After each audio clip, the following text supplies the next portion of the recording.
Previously on Funny Science Fiction. The deal was if we touched the white horse, we got a dozen of beer. So we really try to touch the horse, not get Frodo. But don't tell anyone that. It's your friendly neighborhood Master Alan, and welcome to the Funny Science Fiction Podcast.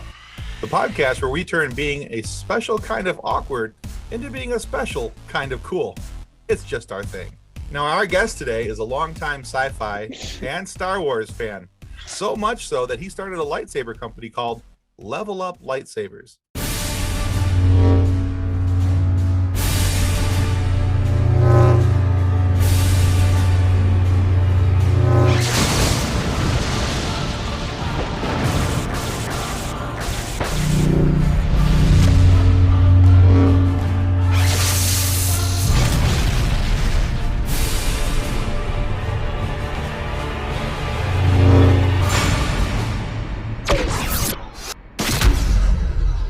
And so we're really excited to talk with him. His name is Alan White, or Master Alan, as you may know him from TikTok. He's a lightsaber maker and a martial arts trainer. So we're very excited to talk to Alan today and get an inside look into what makes him, his lightsabers, and his style of martial arts so cool. Welcome to the show, Alan. May the Force be with you. I'm excited to be here. I've been looking forward to this as we started talking about it. Yeah, I've been watching you on TikTok, and I have to admit I follow you. I'm pretty excited about some of the stuff that you do. I like your stuff. I like your content, and I like that it's not all serious. It's not all you know. You don't have to be an uber nerd to understand what you're talking about. So I like that. But I want to start off by talking about your lightsabers, if you don't mind. It's where everybody wants to start. I know. No, that sounds good. Nobody cares about me anymore. Everybody asked about the lightsaber. Nobody. Okay, I'm gonna start calling you. Thanks for noticing. Thanks for noticing me. It's like when I was All a kid, nobody cares about you anymore. Yeah. Exactly. That's the thing that happens in life sometimes, where like people aren't exactly sure what else to ask about, so they start with the easy one because then you can kind of develop rapport. Well, like, it is the low-hanging fruit. Let's admit it. Yeah, when you're a senior in high here. school, everybody asks you what college you're applying to. When you're in college, everybody asks what major you are. Like there's just every stage of life. There's like the layup question that people open with. And Absolutely. when you're the face of a business, that's the layup question that people are going to start with. Well, we strive to be a number 2 podcast. We never want to be number 1. So Low-hanging fruit is what we can reach easily. we go for the easies. There we go.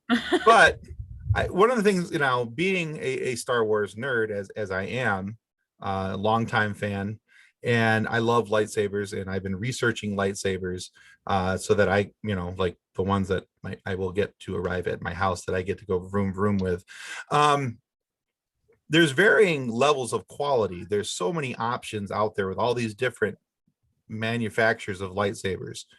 And So it's hard to know what features mean because people use similar language, but not necessarily the same. And right. Yeah. There's so many things that can become confusing to, even though I'm a Star Wars fan, I still consider myself the layperson when it comes to this type of topic. But what was it about lightsabers that made you look at the market and go, you know what, I need to make a lightsaber company? And what's the benefit of like a guy like me buying from a guy like you? So there's a really long part to this story, and I'll keep it as condensed as I can, so that we get to talk about more fun stuff than me. 5 years ago, I started a lightsaber training program that I launched to a website. I've been developing the curriculum and working on it. Previous to that, all my lightsaber curriculum started as samurai sword. Okay. And now I know I don't look it. My grandmother's from Okinawa, and so nobody assumes in any of my conversations with them, even if they've known me for a while, that I'm a quarter Japanese. But that kind of began part of my interest in the samurai. Plus, like, I grew up in elementary school, was like peak Ninja Turtles, and then it went from there to Rurouni Kenshin. Like I've had lots and lots of opportunity to like get some of the like the romanticized, samurai sword and ninja stuff. And so then once I was old enough to start pursuing those martial arts, because I had already been a martial artist, I started in like 5th grade.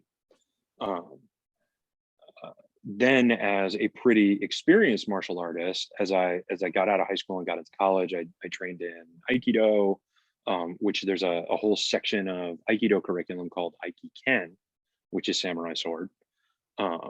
There's the Meimoto sword style is a family style that I've got components of, and there's a lot of other sort of materials available to pursue it. And because Japan adopted rifles as a part of military much later than other sections of the world, that type of combat had this really long period of time in Japan where it has lots of variations and lots of metas, because every combat develops a meta, like video games do, where there's a like, oh well, this new armor makes it so that this thing we were doing doesn't work anymore, so we need a new thing. This new weapon makes it so that this way that we were deploying our troops doesn't work anymore. We just end up getting all of our fodder turned into fodder. So it's the way that history changed around the sword changed the way that the sword was used. So there's this like big continuum that's also really well documented, and there are lots of people that have preserved it and still teach it. And, so there's a wealth of resources to kind of draw from. And now in my sword class, I had a lot of trouble keeping people, because if I hold them a wooden sword that is generally sword shaped, and I say, pretend this is a sword, and then we start doing sword stuff, most people can kind of pretend that it's a sword. Okay. As soon as I discovered some of the durable lightsabers that exist, I was like, well, wait a minute. This could be fun. And so then the samurai sword class, which I was having a lot of trouble retaining people and keeping people engaged and things like that, it became a lightsaber class. And so I started accumulating different durable lightsabers from different manufacturers and running my class with those. And I have found that I can hand anybody something that looks more or less like this, and whether it lights up or not, they have this much trouble pretending that it's a lightsaber. True, I can see that. Guys, we're gonna put sounds in post. And if you haven't heard that story in Phantom Menace, George Lucas had to keep saying, guys, we're gonna put the sounds in post, because So much fun to make the sounds myself. Yeah, anybody who holds anything like lightsaber shaped, it doesn't even have to be a lightsaber. They're going to make the lightsaber noises. Wrapping paper tube. We've all been that kid or that absolutely. adult. Absolutely. Still am that adult. I need to find that video and share it at some point again. I have a video of my husband and his best friend having a lightsaber battle in our backyard. That bagpipe epic. music. So In kilts. Oh, that makes it better. well, John's in kilt. Lucas isn't. Oh, that's So right. that might need to be John added Will. into a That's podcast. marvelous. That is It's spectacular. Awesome. But that was the beginning of Level Up Lightsaber, because martial arts and video game leveling work the same way. And so gamification is something that gets talked about in the fitness industry, in the corporate world. Like there's all kinds of places that are like, oh, hey, these RPGs are onto something. Like if we have people, approach this like RPGs, then they self-motivate more effectively because of all this stuff. Martial arts have been structured that way for forever, and so have a lot of other activities. And so that was the genesis of the Level Up name.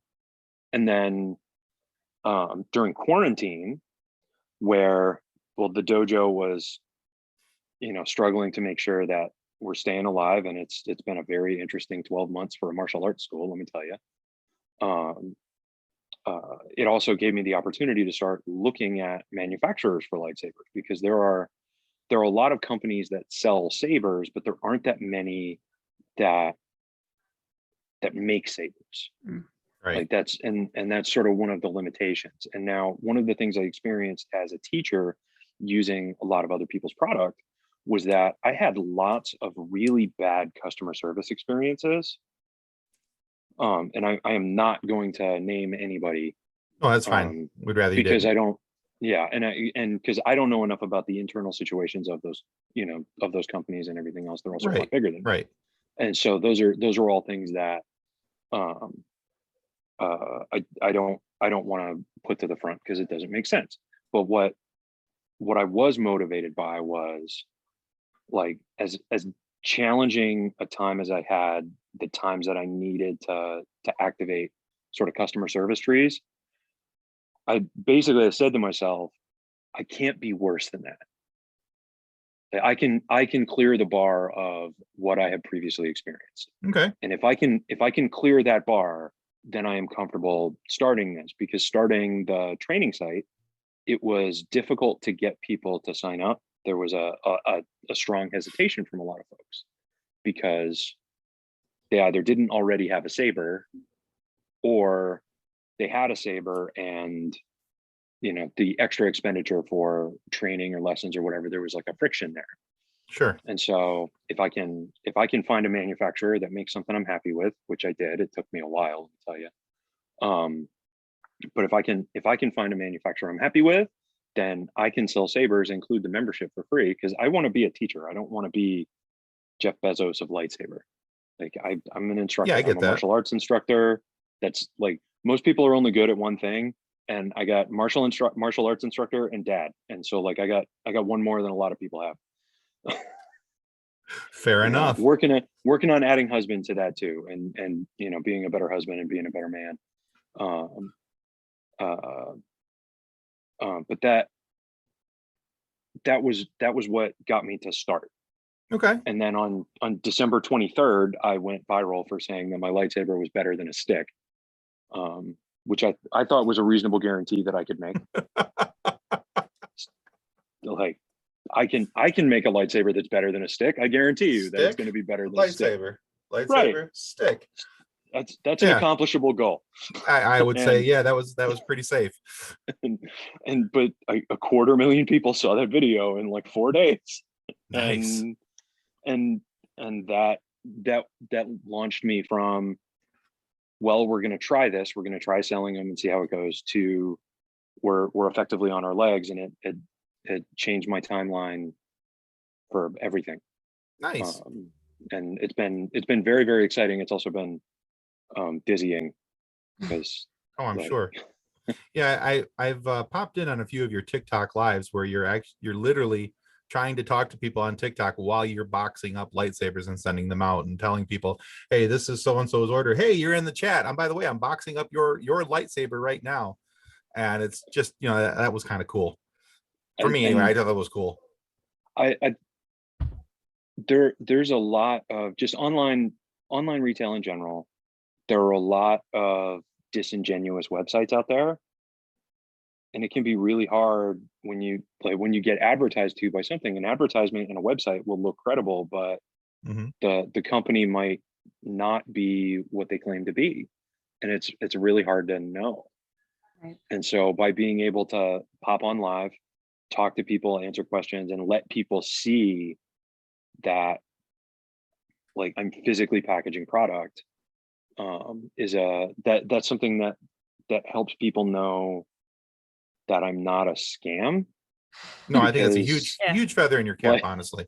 It really is, because, you know, not only that, but I think the fact that in a lot of your videos, not a lot of your videos, but in some of your videos, you show off your sabers and how you're using them while you're talking, and you're sitting there, you're spinning them around and you know, doing all the cool stuff that all of us other nerds are out doing with sticks, you know, and because, you know, literally 2 days ago, I was out in my yard, picked up a stick, and yeah. So, but yeah, so I think that's a really cool thing that you do with your TikTok account is you show off the product, and frankly, you're selling the product without selling the product. And I think that's a really cool way of doing it.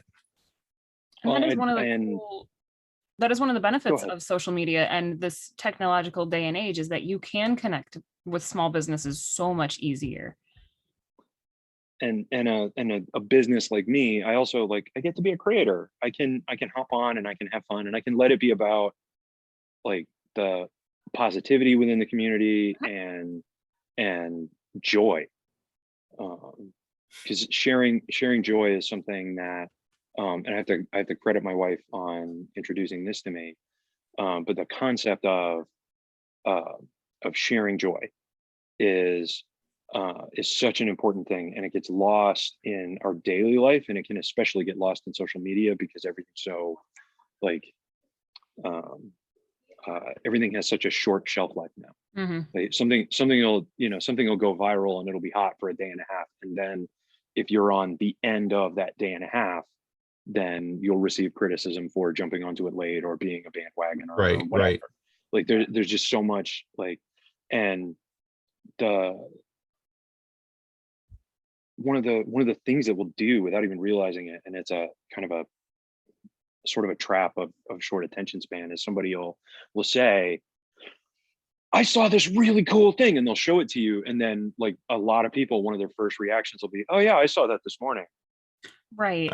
And there's no like there's no reciprocation of the joy, there's no sharing the joy with that person, there's no like amplifying it or anything. It's just like they express joy, and then it gets to you and it just dies, and that's done. that's the exact opposite of what I want to try to do personally.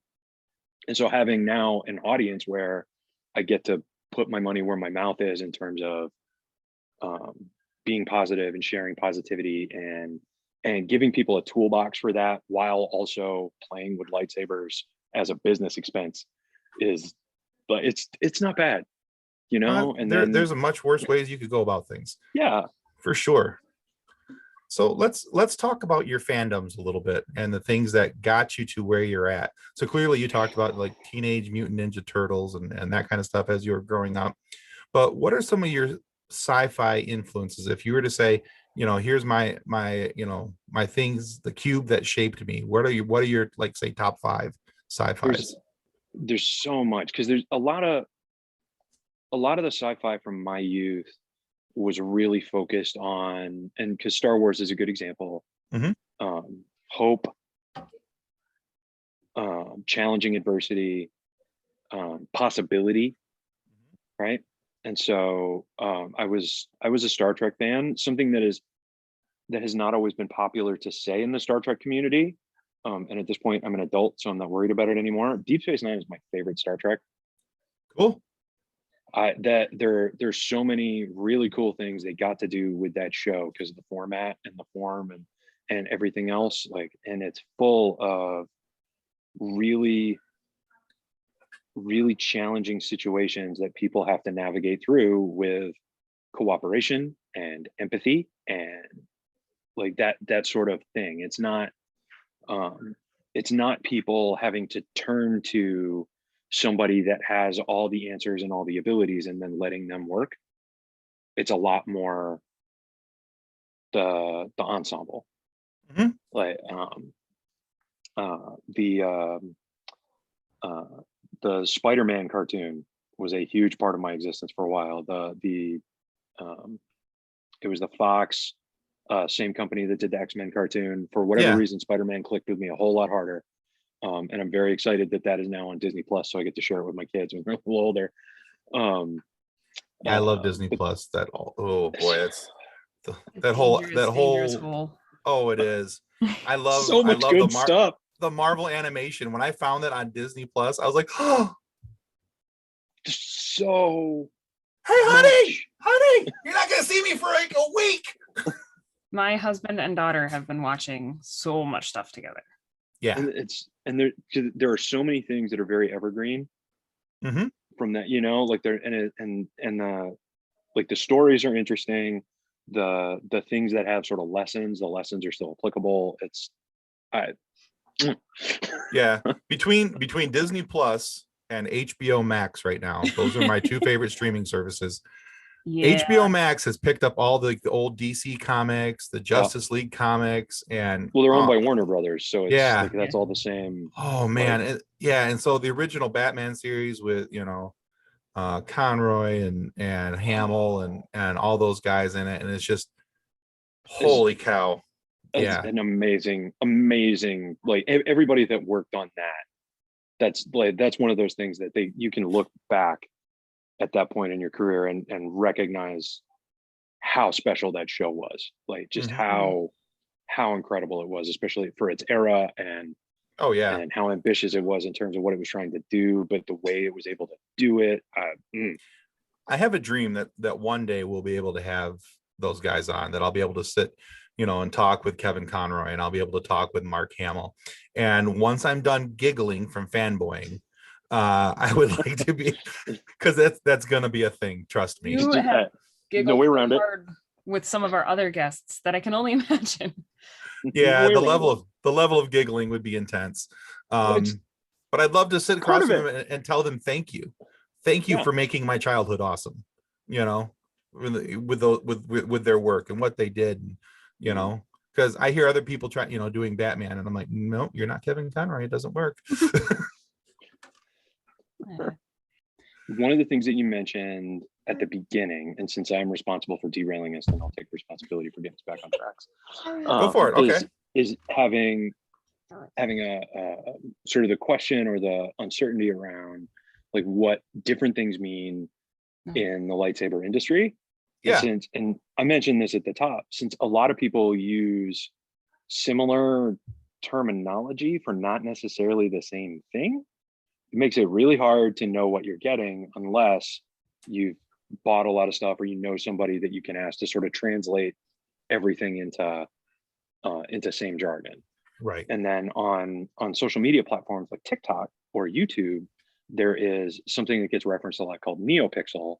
And NeoPixel is held on this pedestal, but NeoPixel it's more expensive, and it's not necessarily the best lightsaber solution for a lot of people. Like we're adding NeoPixel to the site here pretty soon when we add some of the new handle designs and stuff like that. But NeoPixel is absolutely not the right solution for me personally. And so that's why I didn't prioritize adding that when we got the site launched. Okay. Because NeoPixel can do a lot of cool stuff. The stuff it's capable of doing, all very cool. But the NeoPixel blades wholesale for more money than regular lightsaber blades retail for. And so for me, where versatility is sort of the king for me, and what a lot of people that aren't going to have like a 5-6 lightsaber collection, versatility is valuable. And it makes it so that people don't have to buy as much stuff, which isn't like retailers don't operate on the assumption that they only want to sell you one of a thing. But I want people to be able to come to my site, buy a saber to do what they need. And then if at some point they want to buy more, awesome. But I want one saber to do all the stuff they needed to do and do it as economically as possible. That's cool. And so what I brought with me a NeoPixel saber so that we can talk about how that works. But yeah, please. We've seen this saber falling down. We've seen this saber in a lot of my videos recently. Funny Science Fiction will be right back after a word from our sponsors. And now back to Funny Science Fiction. Nice. And now that blade is like a 28-inch, but the sabers ship with this, which is a 36. And people that have been on my TikTok or seen me in other interviews or whatever, 36 is the longest that my manufacturer ships. And so at the moment, that's the longest thing I have available. Okay. People that want to compete, because there are lightsaber fencing tournaments in the same way that there's like Taekwondo sparring and boxing and etc. Right. Reach is one of the most dominant advantages to have in a weapon sport. And so most people will use as long a blade as they are legally allowed to use in the framework of the competition, because like regardless of your height, it's such a powerful advantage, and it's so difficult to overcome if your experience level and the other person's experience level are about the same, which is how the tournaments work, is you clump like similarly experienced people together. And so then reach becomes a much more important thing. And so as long a blade as I can possibly give somebody is what I ship with. But if somebody wants to be able to do tricks inside their house, this is not very manageable. Like right now I'm inside the martial arts school and we've got a 10-foot ceiling in here. And I could do a lot of stuff, but there's some things that if I try to do certain catches, I'm going to clip the ceiling. And if you're inside a normal person's house, it's not going to be a 10-foot ceiling, or it might. but you'll have like ceiling fans and other things hanging down. That's why there's all those videos of people like they're practicing doing a lightsaber spin and then they clip a light or a ceiling fan, you know. Right. They send something flying across the house. Yeah. Yeah. And so these blades with a pipe cutter that you can get for about $10, I trimmed these to fit so that I could have a staff that was the total length that I wanted for a staff. Okay. And so I can practice with this. If I wanted to do that with a NeoPixel saber, not only would I not be able to cut them myself without also having to cut the LEDs that are inside the blade and some of this other stuff, I have to change the programming of the controller inside the handle. And so there's all these extra things if you want to change the length on a NeoPixel that make it to where you've got to dive a whole lot deeper, and you can't do it easily. Sure. You can't do it quickly. There's a learning curve to it. Does a lot of cool stuff, but the limitation is like all of these things that are 5 minutes worth of work in your garage now instead take a whole lot longer, and you got to plug it into your computer. Yeah, it makes sense. And so I'm gonna apologize for the flashing light that is about to happen here, because this is probably gonna pulse. We like flashing light. So Yes, please. let's try this. You see her attention instantly. It got my attention. It got my attention instantly. Now, when I turn this off, you'll notice the light travels from the top down back to the bottom. Yeah. When I ignite it, Goes back up. Okay. I love it. So this is what they mean by NeoPixel. So when somebody says NeoPixel, what that actually means is that inside here, It's wrong. yeah, there's a red, a green, and a blue strip of LEDs, and each one is a pixel. And it's controlled by the electronics here in the handle. And so in order to get that effect where the light travels up, the individual pixels are igniting. Okay. And then it's doing this pulse effect where it's turning them on and off so that you get that cool shimmer. Oh, And nice. so then Okay. if I swing this while it's doing that, and so especially on camera, this is looking, it's got sort of a pulsating view to it. And as I swing this, you can see how the LEDs going on and off, it create that sort of pattern in the swing of the blade, right? Right. Yeah. And so that's something that NeoPixel can do, that what is called baselit. Oop, turn off you. And We'll that's play how more you lose a later. hand. Yeah. It's the other nice part about the toys is that you don't have to be as worried about edge discipline. But the baselit lightsabers can't do that. And so NeoPixel can. So there's certain things that NeoPixel can do that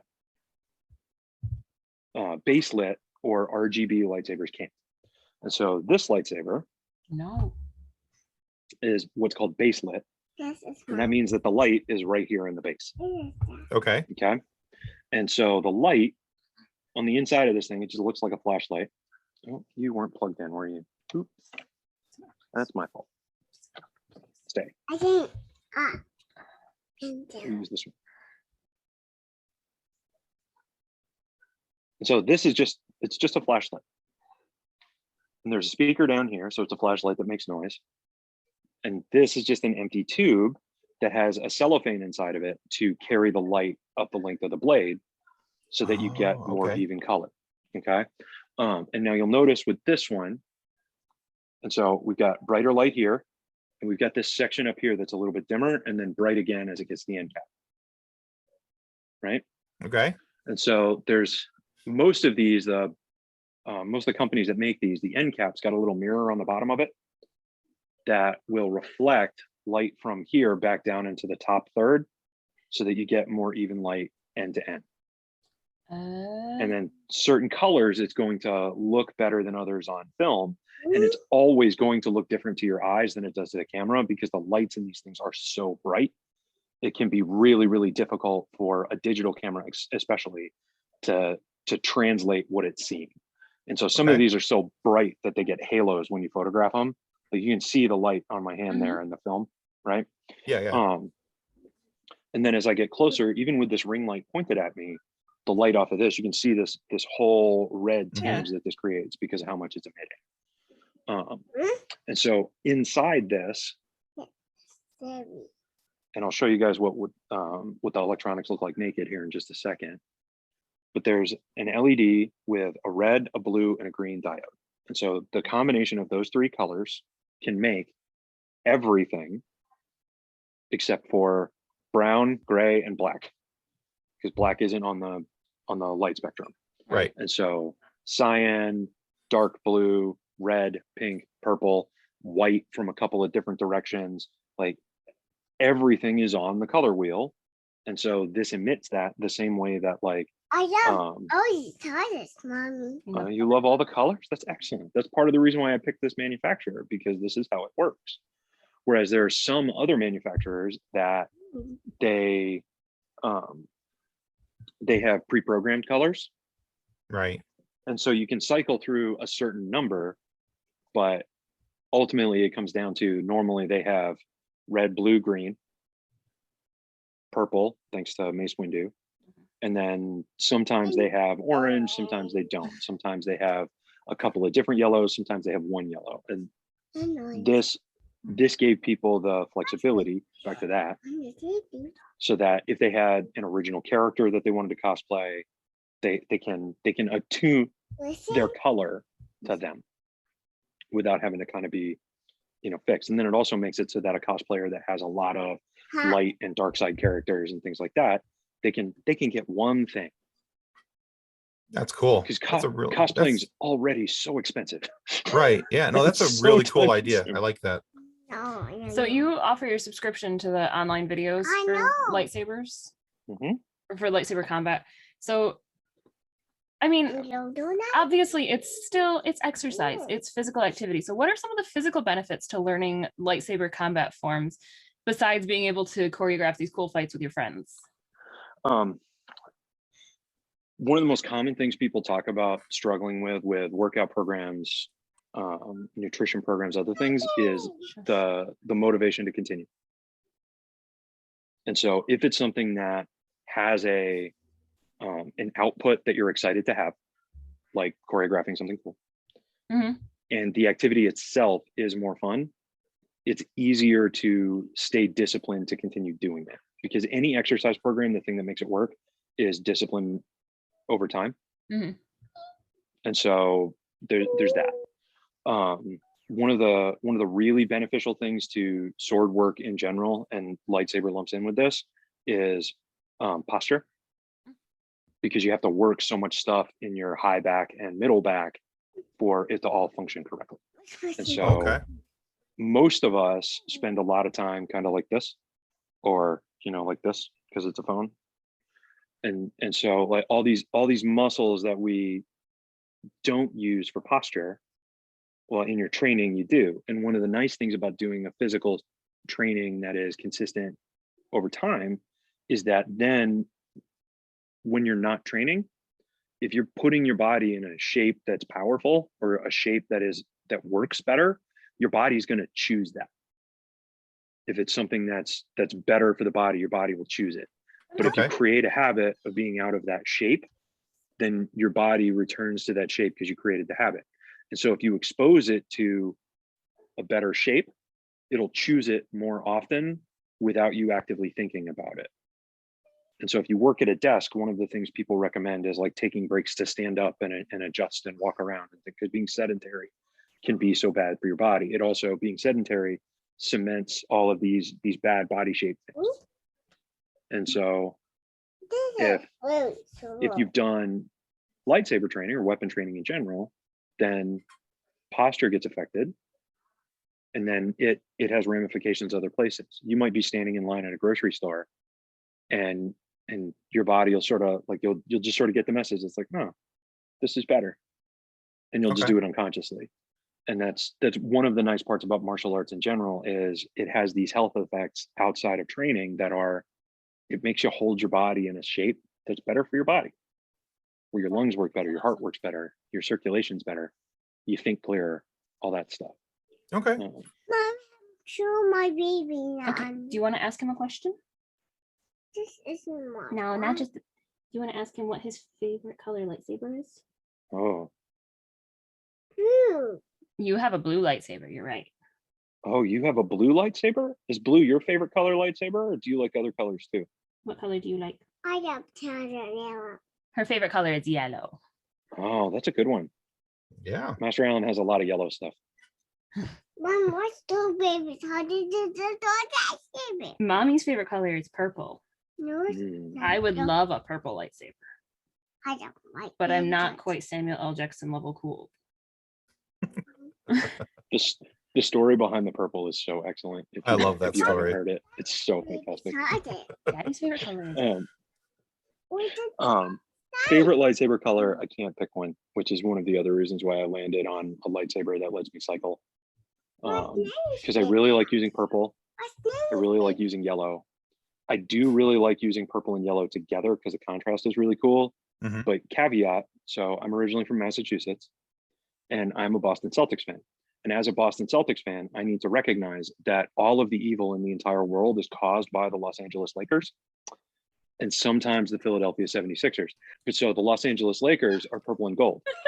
And so And this I'm is really how glad I Tim caught you drinking with dies. that one. That was wonderful. You got me on that one. That was good. All right. Any Lakers fans that are listening to this, that is a joke. I have no animosity to you or the Lakers in general. Like I have metaphorical animosity, but not like Not to the fans, but Yeah. screw the Lakers. But yeah, anyway, I'm go not ahead. gonna, I'm not gonna start arguments with people over it because that's not cool. But so that's part of the reason why, like anytime I film yellow and gold, because I've done that several times because it looks really good on camera. I also then like intentionally and very purposefully shift off of it relatively quickly.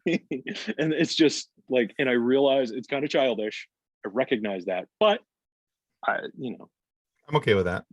yeah, that's fine. I'm okay with that. Green and yellow is a really good duo, especially doing the work with the staff where like I get to have two colors. Having two colors helps people that are watching a video trying to break it down figure out how it's rotating. Sure. Yeah. And so that's why I do that most of the time. And Yeah, that makes sense. if I want to highlight speed, then you make both sides the same color, and it's harder, especially with a dark background, it's harder for your eyes to pick up what's going on. So it looks like it's moving faster just because of how your eyes and your brain work. Okay. And so splitting it so that the two sides are different colors is what I do most of the time, because it makes it easier for your brain to track what's going on. And so then it makes it easier for you to copy it, because you can see how it's moving more effectively. It also then gives you the chance to have more than one color at a time, and that's like option. We There do you like go. options. It's easier to accessorize your lightsabers that way. Exactly. It's got to match the outfit. Exactly. It's like a tie or, a significant other. So we know Good. that every Jedi and Sith build their own lightsabers, and sometimes they get multiple lightsabers. So with where you are with your progress in life, what would you say is your lightsaber build right now?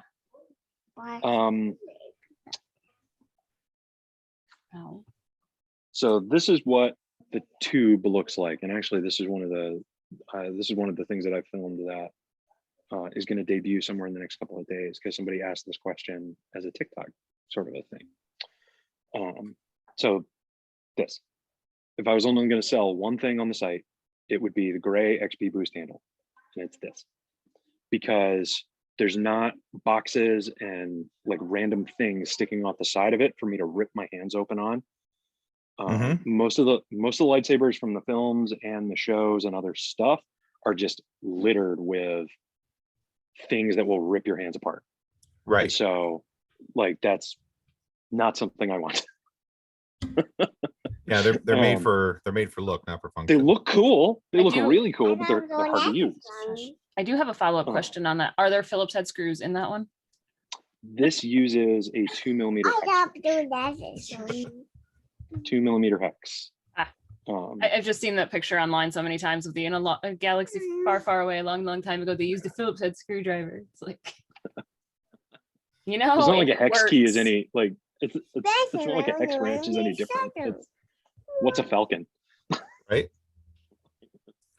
So Yeah. So if I was only going to sell to me, Like if my website was just for me, if I was just, this is it. This is the product I would carry in this color. And then it has the ability to take off this bottom piece. And I think I'm gonna have to move here in just a second, because it looks like somebody's coming into a lesson. But now if I take this bottom piece off, this is now the same length as the bonus XP handle. And so if I need something that's a shorter length, it's already here. And Nice. this end cap, so the end cap on all the sabers on my site right now, all of them have the same end cap, and this end cap is a double-ended connector. And so then I can take any two and make a stack. They don't have to be the same color. They don't have to be the same handle design. Oh, that's ingenious. Well done. It's a hugely beneficial thing. Okay. So I want to ask you one more question, and then we want to play a little quiz with you, and then we'll let you go about your business. Sounds great. So we talked about what some of your favorite sci-fis are. So what are some of your less favorite sci-fis? Like if this was on, it's not necessarily one that you hate, but not one that would keep you, like if I flip through the channels on TV and Star Wars is on, yeah, I'm going to stop and I'm going to watch Star Wars. It doesn't matter that I own all the movies and I have access to them on Disney Plus and all these other things. Star Wars is on. Watched it immediately before. Like Right. Star Wars is on and Stan. Yeah. Right. So what's Shawshank one that Redemption is on and Stan. Yeah. exactly. So what's one that you don't necessarily hate, but might not necessarily keep you on the channel? This is sort of fringe sci-fi. Okay. You like 'cause fringe? I consider comic books sci-fi adjacent, if that makes sense. I'm good with that. Iron Fist. The Netflix Iron Fist, I could there's so many things about it that bothered me or annoyed me that I've actively avoided talking about it a lot or making content about it because I don't want to be that kind of content creator. Sure. But there were so many things as a martial artist. There's so many things about that. I was going to say, I think I feel similar, but I was pretty sure our reasons for disliking it were probably different. All right. Well, cool. It's been fun having a chance to talk with you here, Master Allen, getting to know you a little bit better. And but before we let you go, we want to run the quiz. I'll do a little quiz with you. So we have a 5-question quiz. They are all multiple choice. It's all about lightsabers. Okay. So hopefully this will be right up your alley. Now, if you get 3 questions correct out of the 5, we want to send you I gave to the Red Shirt Widows and Orphans coffee mug. I would love that. Yeah. And if you get 4 questions correct, we will send you the mug as well as this book here, Custodian. Move it back a little bit. Custodians of the Cosmos by Drayton Allen. Drayton is the founder of our Funny Science Fiction Facebook group, which is now up to 117,000 members. And he's an author. And so he wrote this book. It's about a young man who wanted to join Starfleet, but failed the entrance exam. And so he decided the best way to do it was to become a custodian on the ship so that he could boldly clean up after those who had boldly just went. So, but we'll include that as well. So if you get 4 out of 5, you get the coffee mug and the book. However, if you get less than 3 in any form, either only 1 or 2 correct, we take a picture of you, we make a meme out of you, and we put it on our Facebook group. Okay. Do you agree to those terms? I agree to your terms. If that happens, I will send both of you guys a lightsaber. Whoa. All right. Well, we are making these much harder questions. Change the questions now. Tim's like, none What's of in them my are hard pocket? enough. Is it the ring? I did not realize that was the terms that were going to be levied back to us. I would have made this so much harder. All right. But look at you trying to be the nice person, Tim. I know, right? All right. So 5 questions, all multiple choice. Here we go. Question 1. I'm ready. Okay. This item is invulnerable to a lightsaber attack. Is it steel, Zillow, or Trillium? It's the Zillow Beast. Correct. Got 1. I thought that was going to be longer. Like I was just like, all right, okay. Oh no, okay. No, Trillium is Trillium Star Wars or is that a different? It doesn't matter. I think it's Star Trek actually. Yeah. All right, question 2. Okay, all right. Beskar is going to be the easy one. Is Beskar going to be on here? Oh no, we only have 3. Okay. All right. 2 questions. Question 2.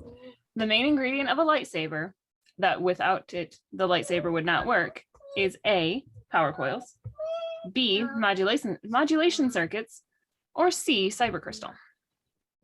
Kyber crystal. Kyber, sorry. It's a Distracting. K. It is, and I know that, and it's in front of okay. me, and I could have. But Parent life in quarantine with a toddler. I'm right there with you. and she's It's over all here good. singing and watching Blippi, I and know. I don't even know what's happening anymore. Oh, yours found Blippi too. I'm sorry. I I'm sorry. Yeah. I know your pain. Oh man, I know your pain. All right, so you are 2 for 2. All right. No sabers, guys. I'm sorry. Okay. The lightsaber duel between Obi-Wan and Darth Vader in New Hope is based on what martial arts mastery? Is it Kendo, Kenjutsu, or Arnis?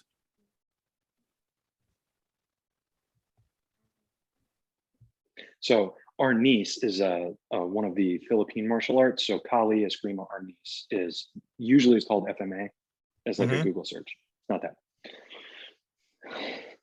Kenjutsu and Kendo are two subtly different things about the same stuff. And so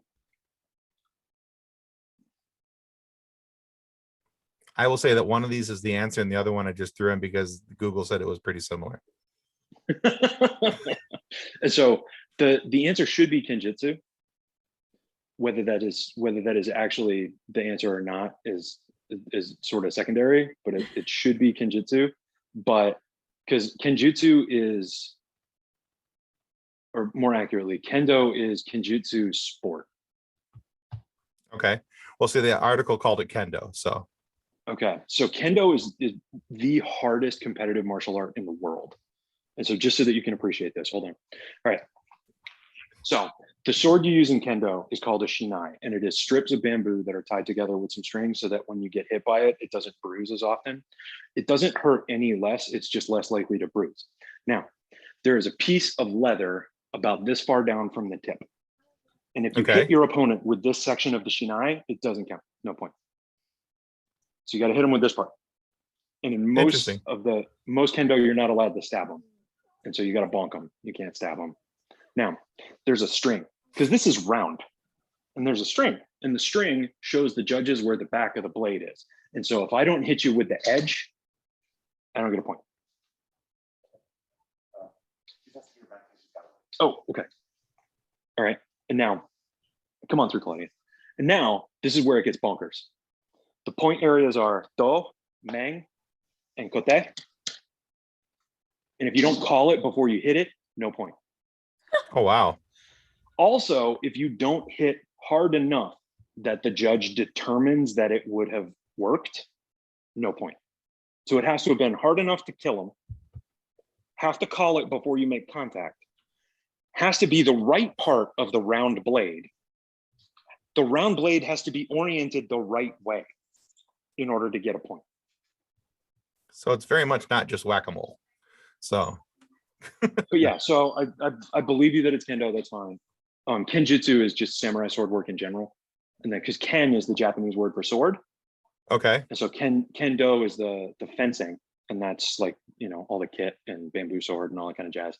And then Kenjutsu is most Kenjutsu you see is going to be with a wooden sword shaped thing called a boken. Boken, wooden sword. Okay. But I got that one wrong. Okay, fine. No, I'm actually going to count it. Wrong. I'm going to count it. So we're going to say 3 for 3. Okay. No, seriously, I legitimately think that they got it wrong. You made a compelling argument, and I'm not going to say that Bob from whatever Star Trek or Star Wars article I was reading had it right. So, but yeah, we'll go with that. I like it. All right. Question 4. Although there are many lightsabers, how many dark sabers are there? A, 5, B, 3, or C, 1? There's one. There is one. There's one. You have to win it. That's right. Nobody can give it to you. You have to take it. Because if you are the best, nobody can give it to you. You have to take it. Yeah. And if somebody wants to be the best, they have to beat you. There you go. And if you handed it to somebody, they're not the best. You're still the best. So they got to take it. which is why in Rebels, why Sabine had a hard time with it being given to her. Mhm. All right, so question 5. Even though you already got the book, you already got the mug. This is just for funsies. If I go 5 for 5, then I'm still gonna. I'll talk to you guys later. We'll sort out some saber stuff. All right, cool. All right, Especially since you just gave me one. All right, true or false, and explain your answer. Kyber crystals are sentient. Mm. Oh no, baby's fault. It's falling down. Okay.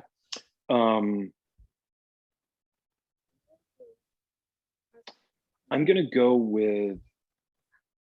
with true, because. So what I would say, the word that I would use rather than sentient is empathic.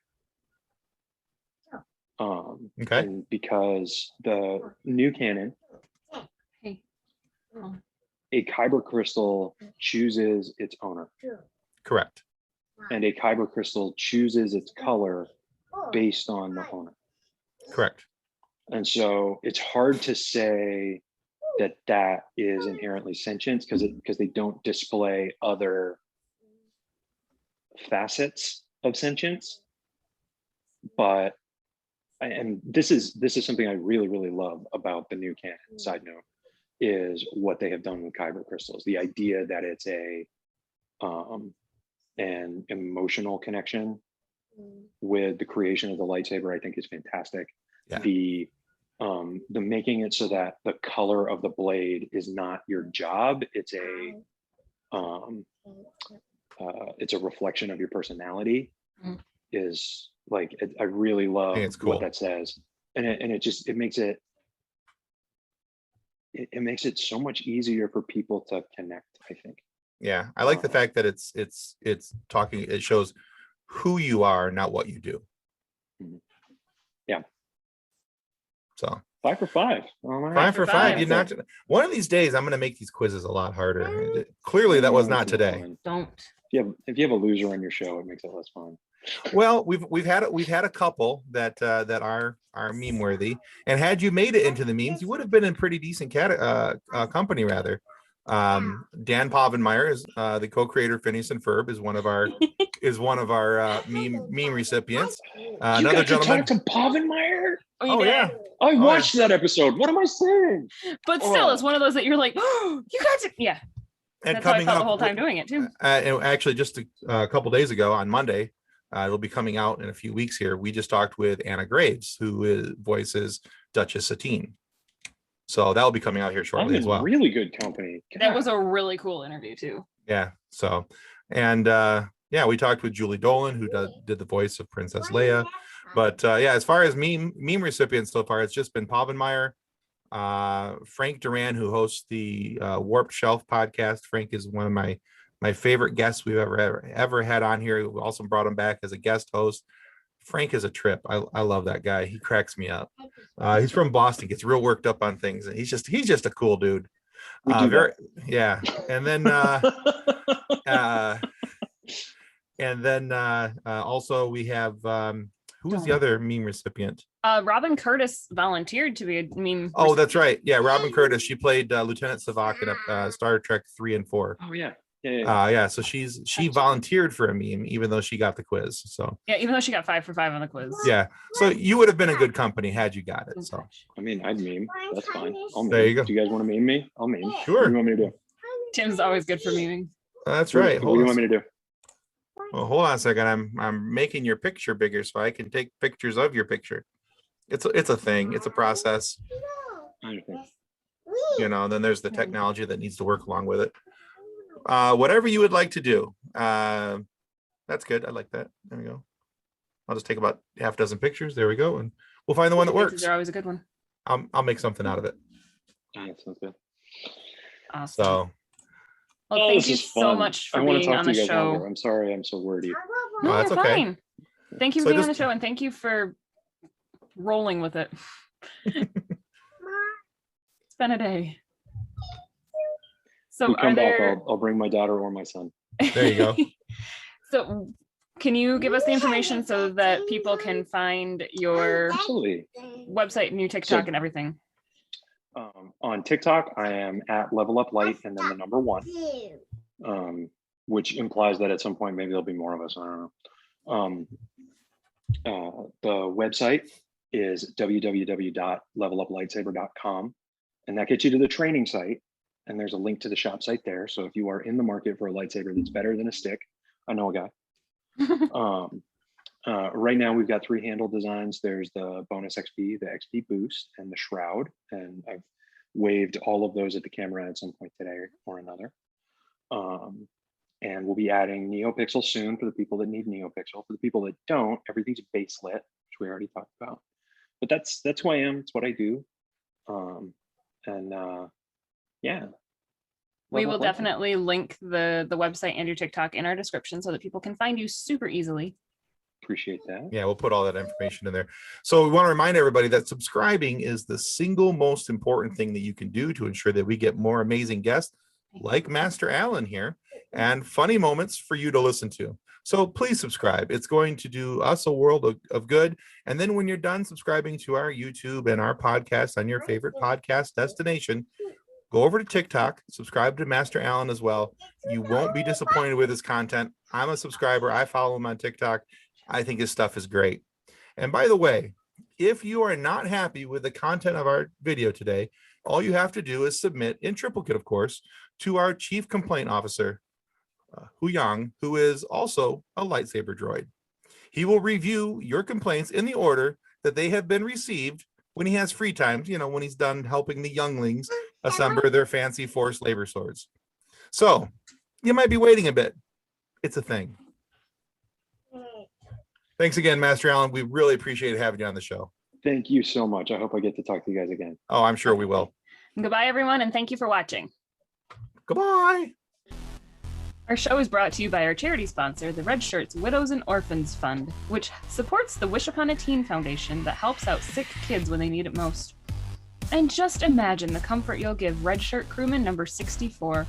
He'll know that when he puts on the red shirt and accidentally turns on his lightsaber while looking into it, 2 minutes after leaving the building, that he didn't leave his family destitute and without hope, because the Red Shirts Widows and Orphans Fund has his back and his right eye. On behalf of the rest of the hosts of Funny Science Fiction, we'd like to thank you for listening to this episode.